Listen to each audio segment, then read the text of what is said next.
اعوذ باللہ من الشیطان اللعین الرجیم بسم اللہ الرحمن الرحیم الحمد للہ رب العالمین والعاقبۃ للمتقین والجنۃ للمؤمنین والنار للمنافقین الحمد للہ الذی جعلنا من المتمسکین بولایت امیر المؤمنین علی بن ابی طالب علیہ الصلاۃ والسلام و اولادہ المعصومین الصلاۃ والسلام والتحیۃ والاکرام علی رسولہ الکریم شفیع المذنبین انیس الغریبین رحمۃ للعالمین اعنی العبد المؤید الرسول المسدد المحمود الاحمد المصطفى الامجد ابو القاسم محمد اللهم صل على محمد وآل محمد ثم الصلاۃ والسلام والتحیۃ والاکرام علی آلہ الطیبین الطاہرین المعصومین المنتجبین المنتخبین المظلومین واللعنۃ الدائمۃ علی اعدائهم الملعونین یوم عداوتهم الی قیام یوم الدین وبعد یوم الدین اما بعد فقال رسول اللہ صلی اللہ علیہ وآلہ وسلم مخاطبا لعلی بن ابی طالب علیہ السلام یا علی انت وشیتک هم الفائزون یوم القیامہ۔ انتہائی محترم سامعین و ناظرین گرامی، سرکار دو عالم کی ایک متفق علیہ حدیث مبارک جس میں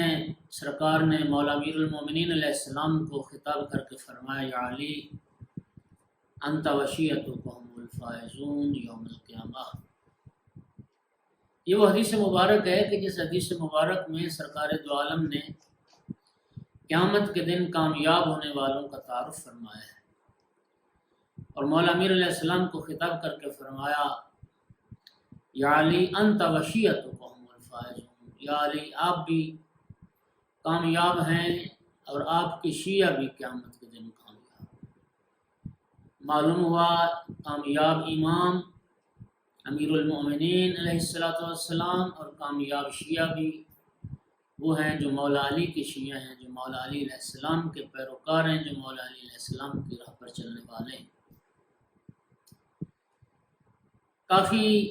دوستوں نے یہ خواہش کی تھی کہ آقا امیر المؤمنین علیہ السلام کے جو اصحاب باوفا ہیں ان میں سے بعض شخصیات ایسی بھی ہیں کہ جن کا ذکر اور تذکرہ مجالس میں بہت کم ہوتا ہے۔ آقا کے ان جو وفادار جو اصحاب تھے، جو قربانی دینے والے لوگ تھے، جو ولایت کی شفت اور عاشق تھے، مولا امیر المومنین کے ان اصحاب کا بھی ذکر اور تذکرہ کیا جائے۔ تو آج اس حدیث کو موضوع بنا کے مولا امیر المومنین علیہ السلام کے شیعوں میں سے ایک شیعہ، مولا کے ایک حقیقی شیعہ جو ایک انتہائی مخلص امیر المومنین کے ایک عاشق،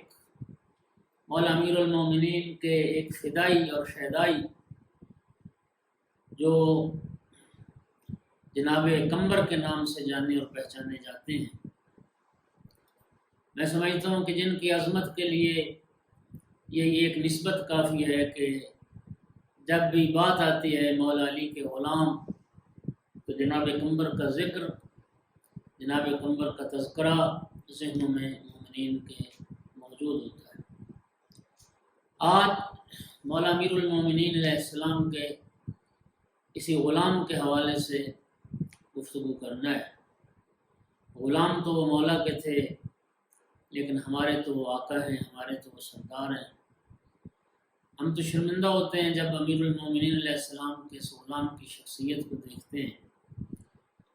کہ واقعاً اگر یہ امیر المومنین کے وہ شیعہ تھے تو ہم کہاں، ہماری کیا نسبت ہے ان ہستیوں سے۔ خداوند عالم قیامت کا جب دن آئے تو مولا امیر المومنین کے محبوں میں، شیعوں میں ہمیں بھی شمار فرمائیں۔ اور میں دعا کر رہا ہوں ماہ مبارک کی ان مبارک ساعتوں میں کہ اللہ رب العزت ہمیں بھی مولا امیر المومنین علیہ السلام کا شیعہ بننے کی توفیق عطا فرمائے۔ جناب قمبر امیر المومنین علیہ السلام کے جو غلام ہیں، ان کے نسب کے بارے میں اور ان کے باپ دادا کے بارے میں اور آباء و اجداد کے بارے میں بہت زیادہ اور متقن اطلاعات وہ تو تاریخ سے نہیں پہنچی، اور میں یہ سمجھتا ہوں کہ یہ بھی ایک المیہ ہے، اور یہ بھی امیر المومنین علیہ السلام کی شخصیت پہ جو ظلم ہوئے ہیں اس میں مولا امیر کی مظلومیت کا ایک پہلو یہ بھی ہے کہ ایک ایسی شخصیت جس نے امیر المومنین علیہ السلام کی معیت میں، آقا امیر المومنین علیہ السلام کی رفاقت میں ایک زندگی گزاری، تقریباً 30 سال کا عرصہ جس شخصیت نے مولا امیر المومنین کی غلامی میں گزارا، 25 سال کے تھے امیر المومنین کی خدمت میں جب آئے تھے، اور 55 سال تک یہ جناب امیر علیہ السلام کے پاس رہے، 31 سال کا عرصہ جنہوں نے مولا کی رفاقت میں گزارا۔ یہ بھی ایک المیہ ہے کہ اس شخصیت کے حالات بیان نہ کیے گئے، اس شخصیت کا تذکرہ نہ ہوا، اس شخصیت کا ذکر نہ کیا گیا، اس شخصیت کی سیرت کے حوالے سے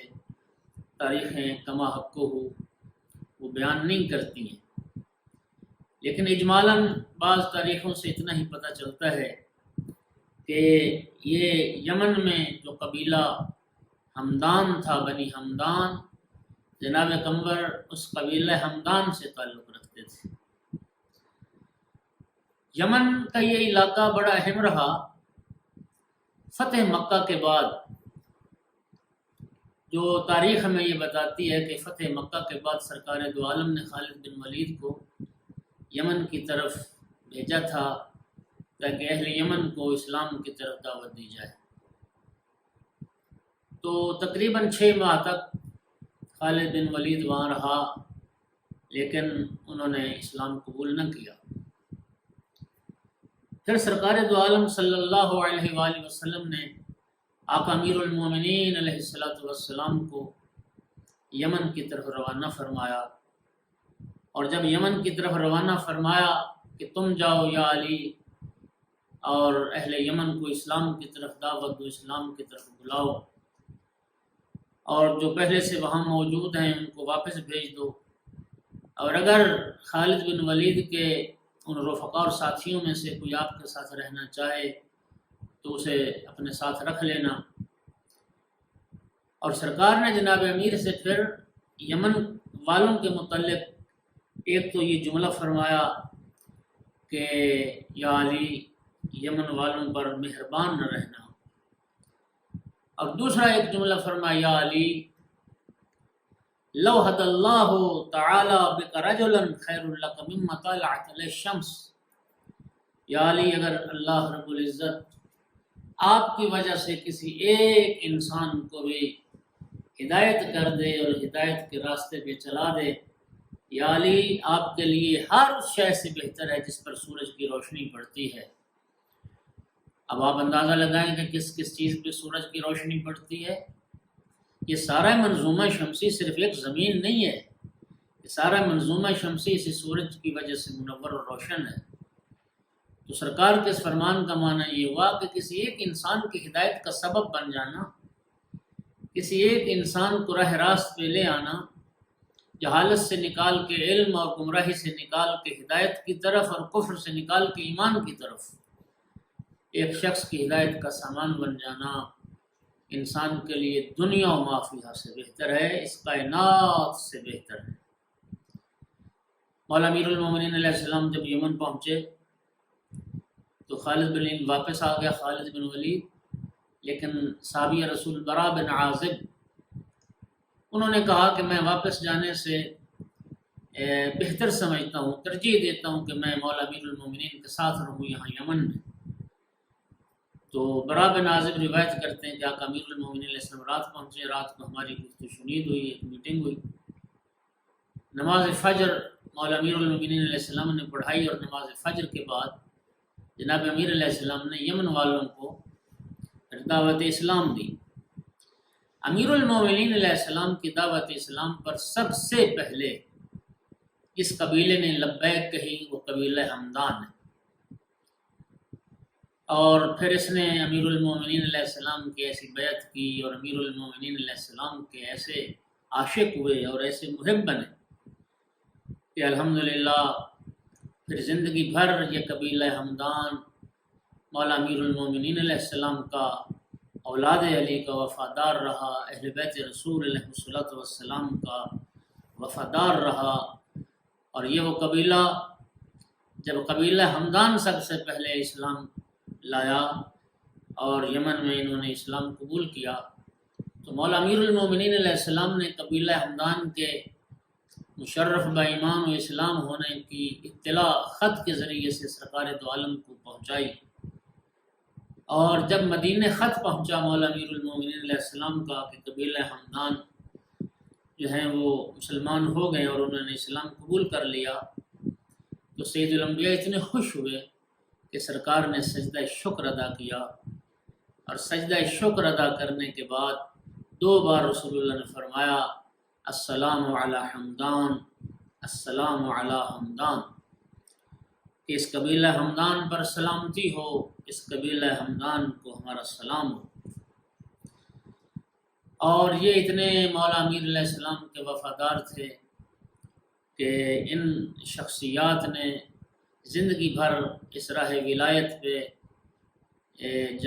جانیں قربان کی ہیں، اور امیر المومنین اس کی ولایت کے اس عقیدے پر انہوں نے زندگی گزاری اور ہمیشہ مولا کے ساتھی وفادار اور جہاں نثار رہے۔ اور مولا امیر المومنین علیہ السلام بھی فرماتے تھے، آقا کے ایک شعر ہے فَلَوْ كُنْتُ بَوَّابًا عَلَى بَابِ جَنَّةٍ لَقُلْتُ لِحَمَدَانُ ادْخُلُوا بِسَلَامِي۔ مولا امیر فرماتے تھے کہ اگر جنت کے دروازے پر مجھے دربان کھڑا کر دیا جائے تو میں اس قبیلہ ہمدان سے کہوں گا کہ ادخلوا بسلامی، اے اہل آل ہمدان آؤ بسم اللہ سلامتی کے ساتھ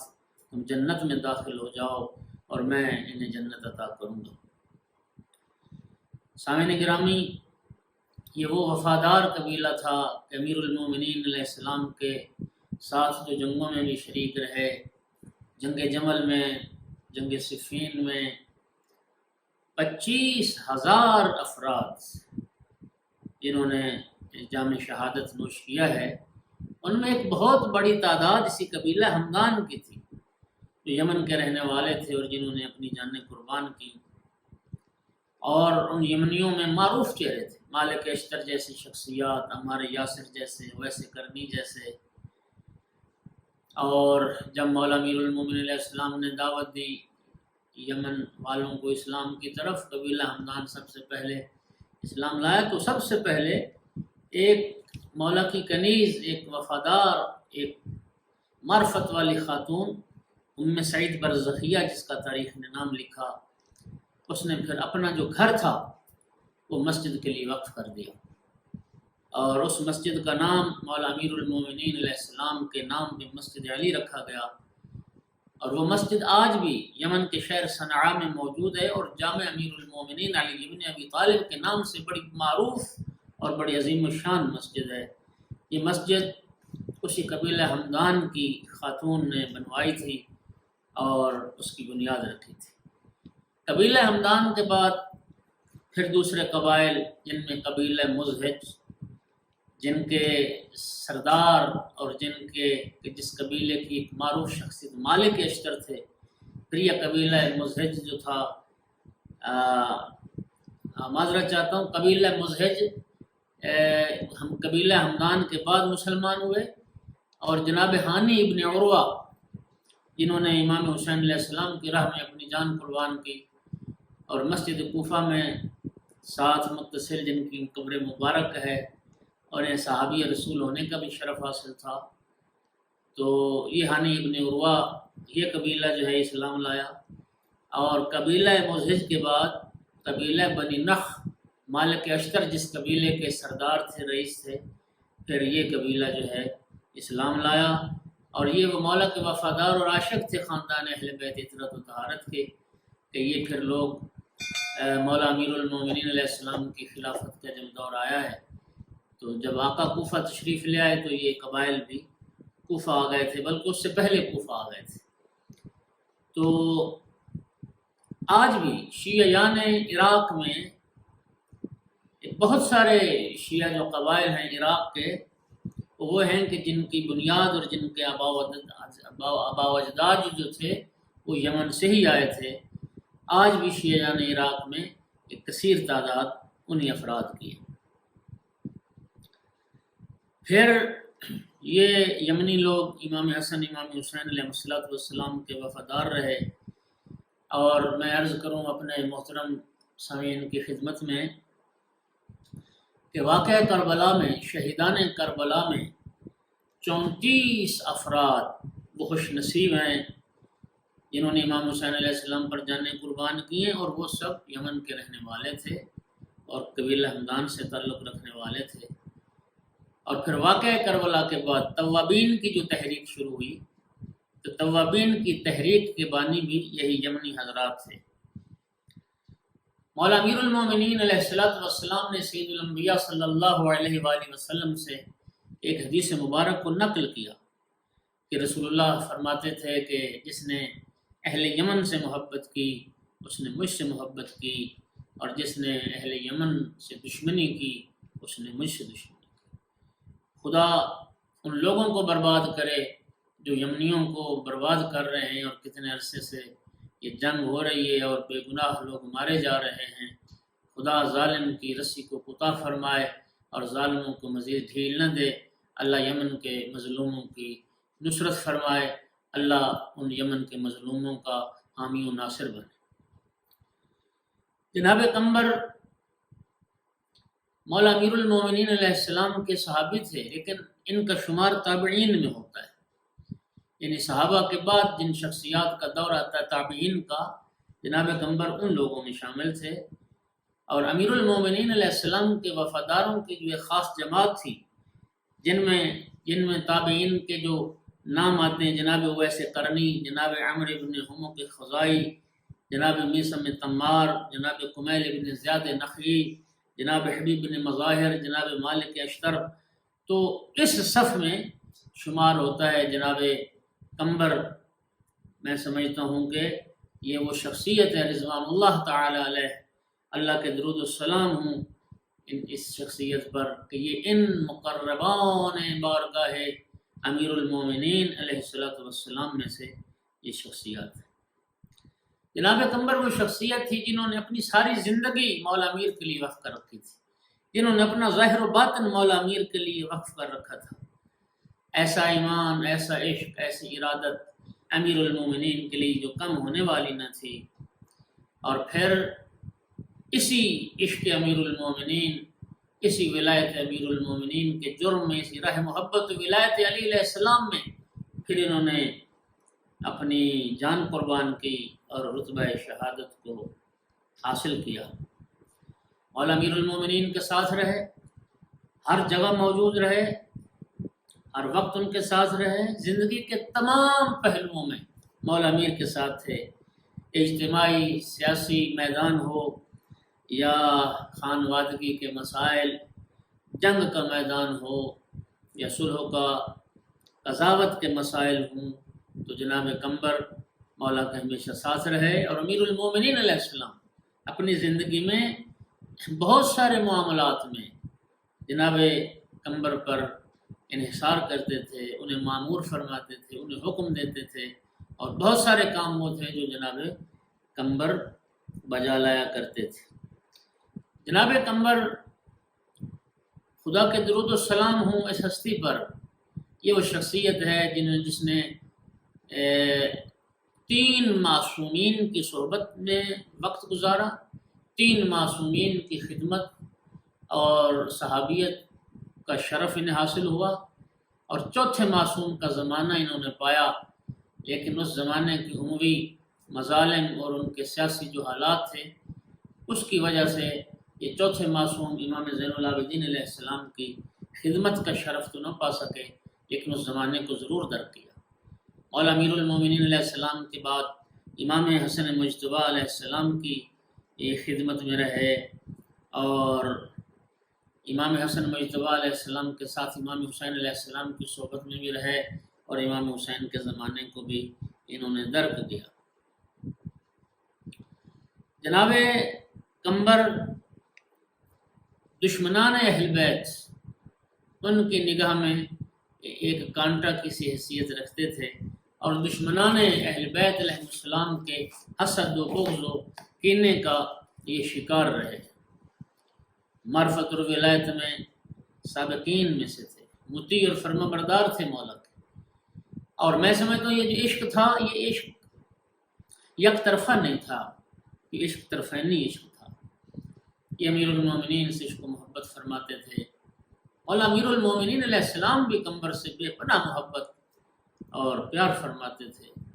اس لیے کسی شاعر نے کیا خوبصورت کہا تھا کہ قدر زر زرگر شناست، قدر جوہر جوہری، قدر گل بلبل شناست، قدر قمبر را علی۔ زر کی قدر زرگر جانتا ہے، اور جوہر کی قدر ایک جوہری جانتا ہے، پھول کی قدر ایک بلبل پہچانتا ہے، اور قمبر کی قدر و منزلت کو علی جانتے ہیں علیہ الصلوۃ والسلام۔ مولا کا غلام ہونا، مولا کے نقش قدم پر قدم رکھنا، ہاں جی ویسے تو شیعہ کا لغوی معنی ہی یہ ہے۔ امام محمد باقر علیہ السلام نے فرمایا تھا کہ انما شیعتنا من شیعنا واقتدی بآثارنا، ہمارا شیعہ وہ ہوتا ہے جو ہماری پیروی کرتا ہے اور ہمارے آثار پر چلتا ہے، ہمارے نشان قدم پر جس کے قدم آتے ہیں۔ تو میں سمجھتا ہوں کہ قمبر تو وہ خوش نصیب شخصیت تھی کہ واقعاً جنہوں نے ظاہری طور پر بھی امیر المومنین کے پیچھے چل کے مولا کے نشان قدم پر قدم رکھ کے جنہوں نے کائنات کو یہ سمجھایا اور بتایا کہ آؤ اگر کوئی دیکھنا چاہتا ہے کہ راہ علی پہ کیسے چلا جاتا ہے تو آؤ پھر جناب قمبر کی سیرت اور کردار کو دیکھو، مولا امیر المومنین کے نقش قدم پر کیسے چلا جاتا ہے تو پھر جناب قمبر کی سیرت اور سوان حیات کا مطالعہ کرو۔ جوانی سے بڑھاپے تک امیر المومنین کے پاس یہ گزار دیا، اور ساری زندگی اس عقیدت میں سر منہ انحراف نہیں آیا، اور سر منہ اس میں کوئی عقیدے میں فرق نہیں آیا۔ جناب قمبر وہ شخصیت تھی کہ معرکہ صفین میں امیر المومنین علیہ السلام نے جب پرچم تیار کیے اور معرکہ صفین میں مختلف سردار بنائے گئے، علم بردار بنائے گئے، تو اس میں جناب امیر علیہ السلام نے اپنی ایک سپاہ کا جو سپاہ سالار اور علم بردار بنایا وہ جناب قمبر کو بنایا تھا، اور جناب قمبر کو علم اور پرچم عطا کیا تھا۔ معاویہ کو جب یہ پتہ چلا کہ امیر المومنین کے لشکر کے جو علم بردار ہیں ان میں علی کے غلام قمبر غلام ہیں، اور انہیں بھی مولا علی نے علم اور پرچم عطا کیا، تو چونکہ چوٹ مقابلے کی ہوتی تھی تو پھر معاویہ نے کیا کیا، عمر عاص کے غلام وردان کو معاویہ نے علم عطا کیا، اس کو بھی پرچم عطا کیا، پرچم دار بنایا جنگ صفین میں۔ لیکن الفضل ما شہدت بہ الاعداء، فضیلت وہ ہوتی دشمن جس کا اعتراف کرے۔ عمر عاص کے غلام وردان کو علم تو مل گیا، لیکن عمر عاص نے یہ شعر پڑھا تھا کہ حل یغنین وردان عنی قمبرا، کہ کیا وردان مجھے قمبر سے بے نیاز کر سکتا ہے، کیا وردان قمبر کی جگہ لے سکتا ہے؟ نہیں، ایسا نہیں ہے، کیونکہ مالک کے وہ بھی سمجھ رہے تھے کہ قمبر کی جگہ وردان نہیں لے سکتا اور کوئی نہیں لے سکتا۔ جناب امیر المومنین بیش کر محبت فرماتے تھے۔ یہ بڑا معروف واقعہ آپ احباب نے کئی بار سنا ہوگا کہ آقا امیر المومنین علیہ الصلوۃ والسلام نے اپنے دور خلافت میں بازار گئے، دکان سے چیز، ہمارا معاملہ اور ہے، امیر المومنین علیہ السلام کا معاملہ اور ہے، ہم ایسے دکاندار سے چیز خریدنے کی کوشش کرتے ہیں جو ہمیں پہچانتا ہو، اگر ہمیں پہچانتا نہ ہو تو ہم کسی دوست کو یا جاننے والے کو وسیلہ بنا لیتے ہیں تاکہ ہم سے نفع کام لے۔ لیکن مولا امیر المومنین ایسے دکاندار سے چیز خرید نہیں فرماتے تھے جو مولا کو پہچانتا ہوتا تھا۔ کمبر ساتھ تھا تو ایک پیراہن خریدنے تھے،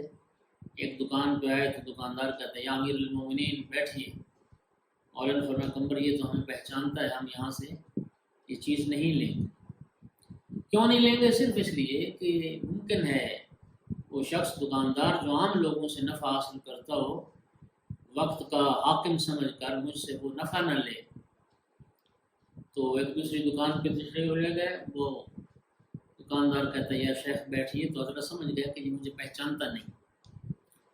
حضرت نے جو لباس خرید فرمائے، بعض روایات میں ایک 2 درہم کا، ایک 3 درہم کا، اور بعض روایات میں ایک 3 درہم کا، ایک 5 درہم کا فرق تھا۔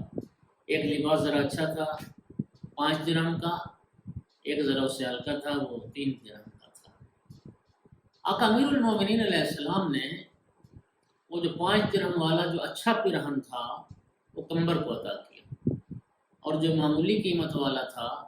وہ آقا نے اپنے لیے رکھا۔ اس وقت کمبر نے عرض کیا آپ آقا ہیں، آپ مالک ہیں، میں تو غلام ہوں،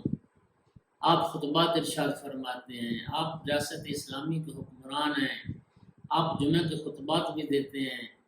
تو یہ جو اچھا پیراہن ہے یہ آپ زیبتاً فرمائیں، اور میں تو غلام ہوں، یہ معمولی قیمت والا میں پہن لیتا ہوں۔ میں یہاں رک کے ایک بات عرض کروں، میرے محترم سامعین گرامی قدر، دنیا کے بادشاہ، دنیا کے سلاطین اپنے غلاموں کو قیمتی سے قیمتی لباس پہناتے ہوں گے، دنیا کے بادشاہوں کے غلام ریشم و دیبا کے لباس پہنتے ہوں گے، ان کی کمر کے ساتھ سونے اور چاندی کی تاروں سے بنے ہوئے پٹکے بندے ہوں گے، لیکن یاد رکھیے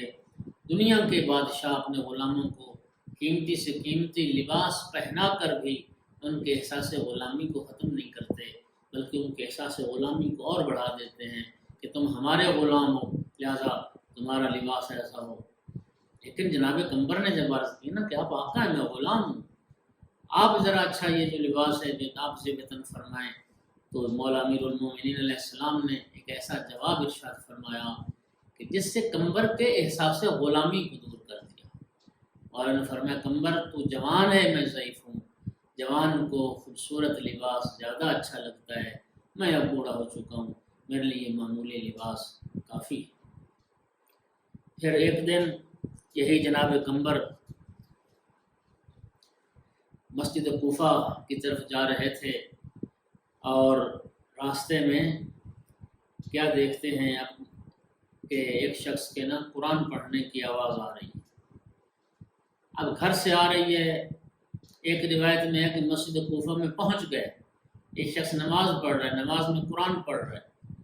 اور کمبر عرض کرتے ہیں میں نے اتنا اچھا نمازی، اتنا اچھا قاری نہیں دیکھا، مولا دیکھیے کس خوش الحانی کے ساتھ یہ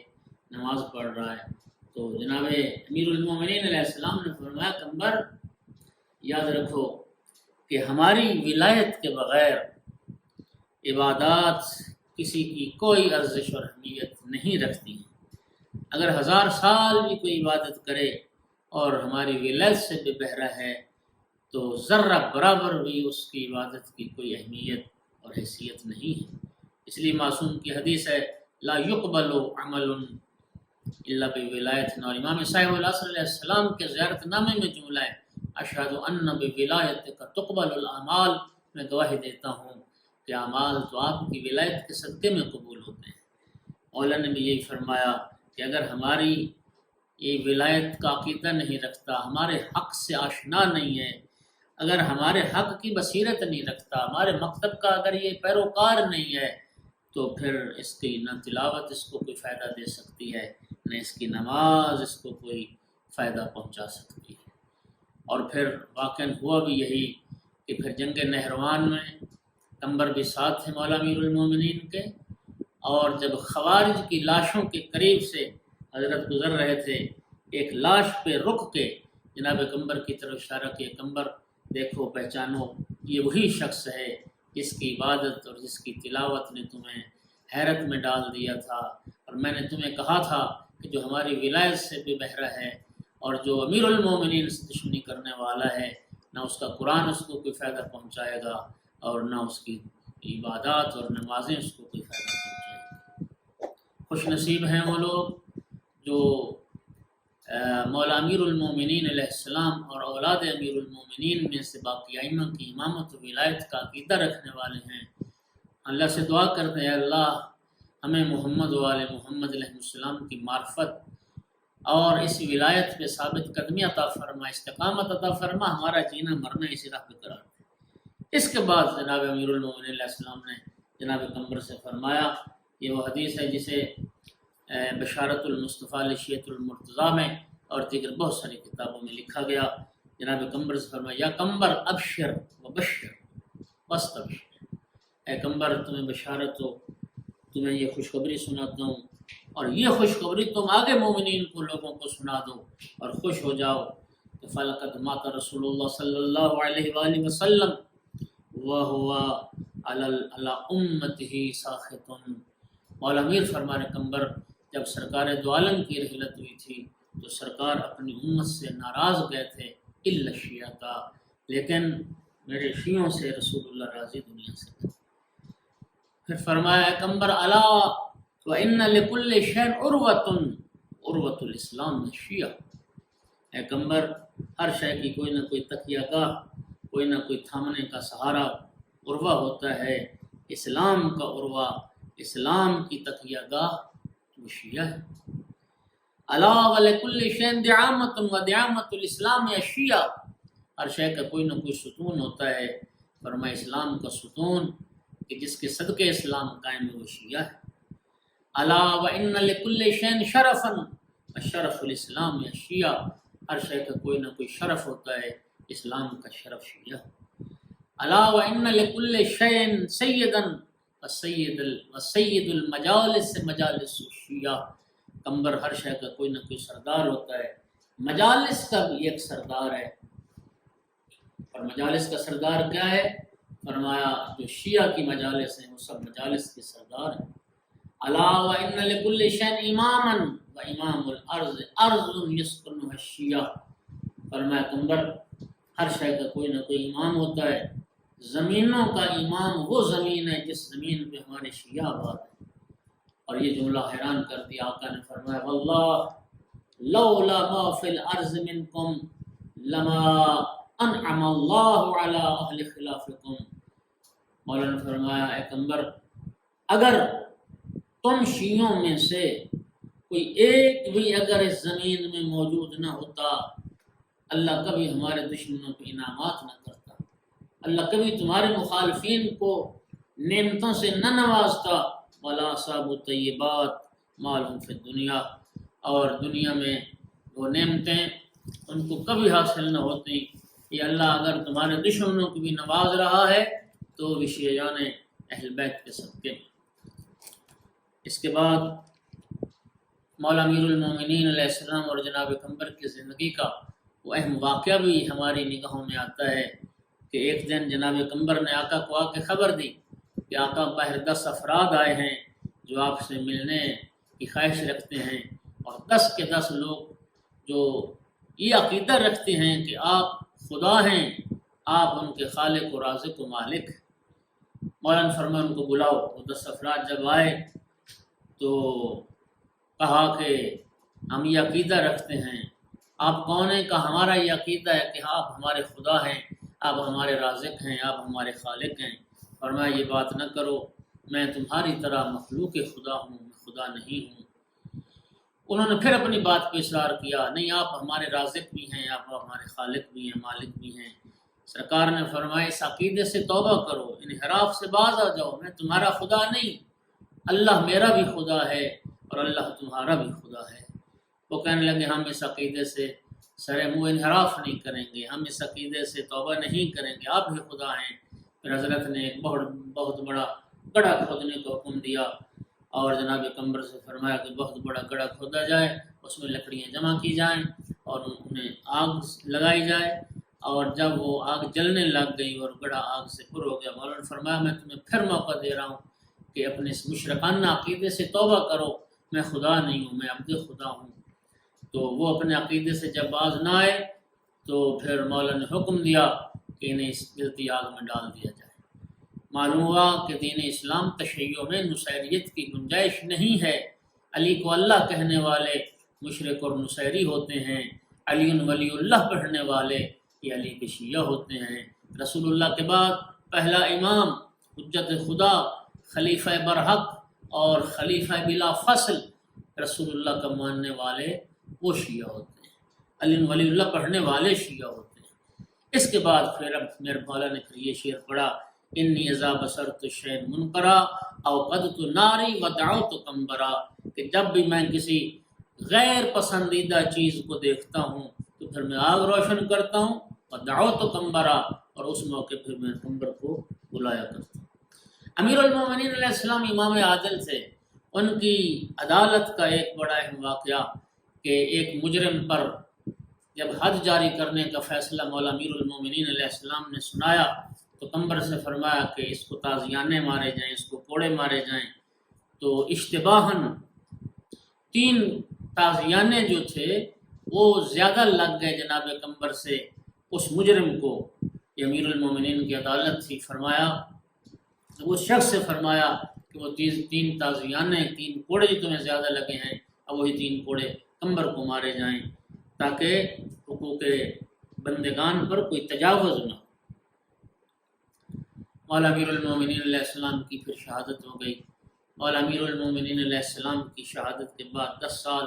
امام مجتبیٰ علیہ السلام کے ساتھ رہے اور مقربان بارگاہ فرزند رسول امام حسن مجتبیٰ علیہ السلام میں تھے۔ کربلا کا واقعہ رونما ہوا۔ واقع کربلا میں امام حسین علیہ السلام کے ساتھ جان قربان نہ کر سکے، امام حسین پہ اپنی جان فدا نہ کر سکے اور اس شہادت عظمیٰ کا شرف تو نہ پا سکے کہ مولا حسین پہ اپنی جان قربان کرتے۔ اور اس کی بھی وجہ جو تاریخ میں سامنے آئی ہے، جناب کمبر کی طرح بہت سارے اور بھی شیعہ امیر المومنین اور شیعہ اہل بیت تھے جو اس وقت عمومیوں کے زندان میں تھے، عمومیوں کی قید میں تھے، حالات بہت سخت تھے، راستے مسدود تھے، جوان پکڑے گئے تھے، پس دیوار زندان تھے۔ تو جناب کمبر بھی بنی امیہ کے اس وقت زندانوں میں اسیر تھے جب واقعہ کربلا رونما ہوا اور امام حسین علیہ السلام کی شہادت کا واقعہ پیش آیا۔ تو جناب کمبر اس واقعہ شہادت عظمیٰ کے بعد پھر انہیں زندان سے آزادی ملی ہے اور رہائی ملی۔ واقعہ کربلا کے بعد امام سجاد علیہ السلام کے ساتھیوں میں شامل رہے، لیکن میں نے عرض کیا کہ جو سیاسی حالات تھے وہ اس وقت کے، اس کی وجہ سے امام کی خدمت کا شرف یہ حاصل نہ کر سکے۔ جناب کمبر کی پھر شہادت کا جو واقعہ ہے، حجاج بن یوسف ثقفی ولید اموی کے گورنر عراق پر، گورنر کے جس کو جب بنایا گیا عراق پر گورنر، اس زمانے کو جناب کمبر نے درک کیا۔ حجاج بن یوسف ثقفی ملعون وہ ایک دن کہتا ہے کہ آج میرا دل چاہتا ہے کہ ابو تراب کا کوئی شیعہ ہو، علی کا کوئی شیعہ ہو، علی کا کوئی ساتھی ہو جس کو میں قتل کروں اور اس کا خون بہا کے میں اللہ کا قرب اور اللہ کی رضا کو حاصل کروں۔ کسی نے عرض کی کہ حضرت علی علیہ السلام کا جو غلام کمبر ہے، اس کمبر سے بڑھ کے مولا علی کا ساتھی اور مصاحب اور کوئی نہیں ہے۔ تو جناب کمبر کو گرفتار کیا گیا، جناب کمبر کو گرفتار کر کے لایا گیا حجاج ابن یوسف ثقفی اس حرام زادے کے سامنے، اور جب حجاج نے پوچھا کہ تم کون ہو تو جناب کمبر نے کیا خوبصورت تعارف کروایا، اور یہ وہی جملے تھے کہ جن جملوں سے امام سجاد علیہ السلام نے یزید کے دربار میں اپنے خطبے میں اپنا تعارف کروایا تھا، اور جو فضائل امام سجاد علیہ السلام نے اپنے جد امیر المومنین کے یزید کے دربار میں پڑھے تھے، جناب کمبر نے بھی وہی فضائل امیر المومنین علیہ السلام کے حجاج بن یوسف ثقفی کے سامنے پڑھے۔ جب پوچھا نا کہ تم کون ہو تو فرمایا انا مولا من ضرب بالسیفین، میں اس کا غلام ہوں جس نے 2 تلواروں سے جنگ کی ہے، تلوار زنی کی ہے، وطعن برمحین، اور جس نے 2 نیزوں سے جنگ کی اور 2 نیزے چلائے، صلی الی القبلتین، میں اس کا غلام ہوں جس نے دونوں قبلوں کی طرف رخ کر کے نمازیں پڑھی ہیں، بایع البیعتین، میں اس کا غلام ہوں جس علی نے دونوں بیعتوں میں حصہ لیا، وہاجر الہجرتین، اور میں اس کا غلام ہوں جس نے دونوں مرتبہ ہجرت کے شرف کو پایا، ولم یکفر باللہ طرفۃ عین، اور میں اس آقا امیر المومنین کا غلام ہوں کہ جنہوں نے چشم زدن کے لیے بھی کفر نہیں کیا اور شرک نہیں کیا۔ انا مولا صالح المومنین، میں صالح المومنین کا غلام ہوں، وارث النبیین و خیر الوصیین، میں انبیاء کے وارث کا جو ہے وہ غلام ہوں، اور رسول اللہ کے جو اوصیاء ہیں ان میں سے جو سب سے بہترین ہیں علی ابن ابی طالب علیہ السلام کا میں غلام۔ کمبر ہو، کہاں؟ ہاں میں کمبر ہوں۔ ابو حمدان، قبیلہ حمدان سے تعلق رکھتے ہو؟ کہاں میں قبیلہ حمدان سے تعلق رکھتا ہوں۔ علی تمہارے مولا ہیں؟ فرمایا میرا مولا خدا ہے، امیر المومنین تو میرے ولی نعمت ہیں۔ حجاج کہتا ہے کہ علی سے اور علی کے دین سے برات اور بیزاری کا اختیار کرو، اظہار کرو۔ کیا خوبصورت جملہ فرمایا جناب قمبر، فرماتے حجاج علی کے دین سے بہتر کوئی دین ہے تو بتاؤ، اور علی کے راستے سے کوئی اچھا راستہ ہے تو دکھاؤ، تو تب میں برات اور بیزاری کا اعلان کروں۔ حجاج کہتا ہے تو میں تمہیں قتل کروں گا، اور جب میں تمہیں قتل کروں گا تو پھر کیا ہوگا؟ جناب قمبر نے بڑا خوبصورت جواب دیا، فرمایا جب تم قتل کرو گے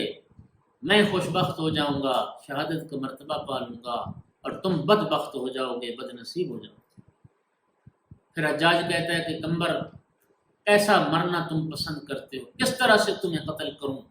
فرمایا جیسے تم قتل ہونا پسند کرتے ہو اسی طرح سے مجھے قتل کرو،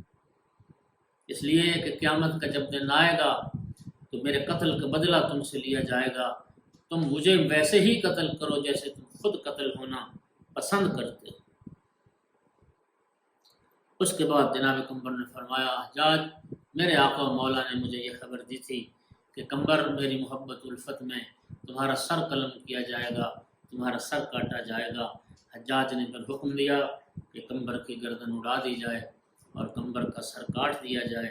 اور جناب قمبر کی گردن اڑا دی گئی اور جناب قمبر کو قتل کر دیا گیا، شہادت کے مرتبے پہ فائز ہو گئے۔ کیا خوبصورت کسی شاعر نے کہا تھا، ہرگز نہ میرد آنکے دلش زندہ شد بعشق، فرمایا وہ شخص کبھی نہیں مرتا جس کا دل عشق سے زندہ ہو جائے۔ یہ امیر المومنین کا جو عاشق ہو، جس کا دل عشق علی سے زندہ ہو، وہ کیسے مر سکتا ہے؟ قمبر آج بھی علی والوں کے دلوں میں زندہ ہے۔ قمبر کا ذکر لوگوں کے فخر و افتخار کا باعث ہے۔ قمبر کا ذکر کیا جاتا ہے تو یقین فرمائیے لوگ اس ذکر کو اپنے لیے شرف اور سعادت سمجھتے ہیں۔ سچی بات تو یہ ہے کہ جو ہی نام علی لیا جاتا ہے عشق کا آغاز ہو جاتا ہے۔ اور بس آخر میں ایک بات کر کے کہ حجاج کے بعد جو ایک اور صفاق درندہ گزرا متوکل عباسی، جس کو بنی عباس کا یزید بھی کہا جاتا ہے۔ امام علی نقی علیہ السلام کا زمانہ تھا،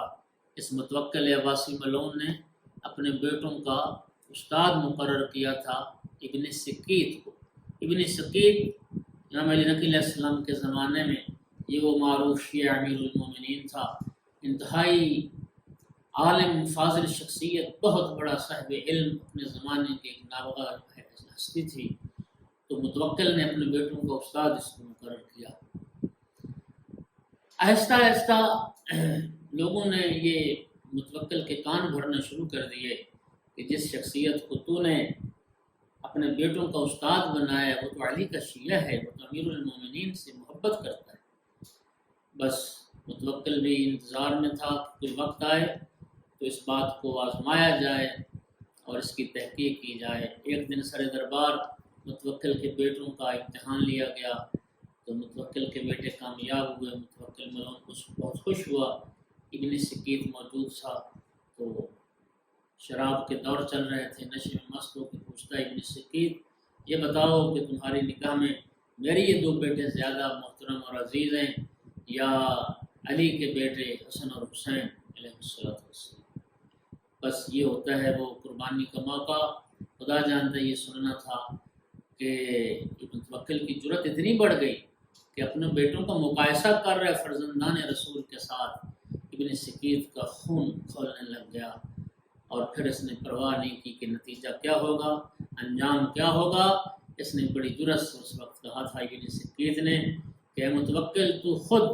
اور تیرے یہ دونوں بیٹے میری نگاہ میں مولا علی کے غلام قمبر کی جوتے کا بھی مقابلہ نہیں کر سکتے۔ تمہیں تو مولا امیر المومنین کے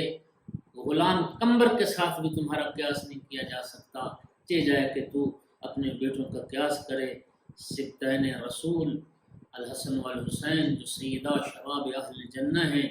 جو جوانان جنت کے سردار ہیں، جو فرزندان رسول فرزندان علی و بطول ہیں، تو اپنے بیٹوں کو ان سے مقایسہ کرتا ہے۔ تو بس یہ سننا تھا کہ متوکل نے پھر حکم دیا کہ اس کی گدی سے زبان پس گردن سے کھینچ لی جائے۔ ابن سکیت کی گردن کاٹ دی گئی، زبان اس کی کھینچ لی گئی، سر دربار تڑپ تڑپ کے اس نے جان دے دی، لیکن آل رسول کی عزت اور عظمت کے خلاف اس نے کوئی جملہ نہیں سنا، اور آل رسول کی عزت و عظمت پہ حرف نہیں آنے دیا۔ ہمارے کروڑوں سلام ہوں ایسی شخصیات پر جو آل رسول کے حقیقی شیعہ اور حقیقی غلام تھے، جنہوں نے حقیقتاً راہ علی و اولاد علی میں اپنی جانیں قربان کی۔ کروڑوں درود و سلام ہوں جناب قمبر پر، اور خدا ان کی روح کو شاد رکھے، اور ان کے صدقے میں خدا ہمیں بھی آل رسول کے غلاموں میں سے محشور فرمائے۔ جناب قمبر کی قبر مبارک کے حوالے سے اختلاف پایا جاتا ہے۔ بعض نے لکھا کہ بغداد کے کسی ایک محلے میں جناب قمبر کا مزار مبارک موجود ہے، اور بعض نے لکھا کہ شام کے شہر حمص میں جناب قمبر کا مزار مبارک موجود ہے۔ خدا رحمت کند ان عاشقان پاک دین اترا، وما علینا الا البلاغ۔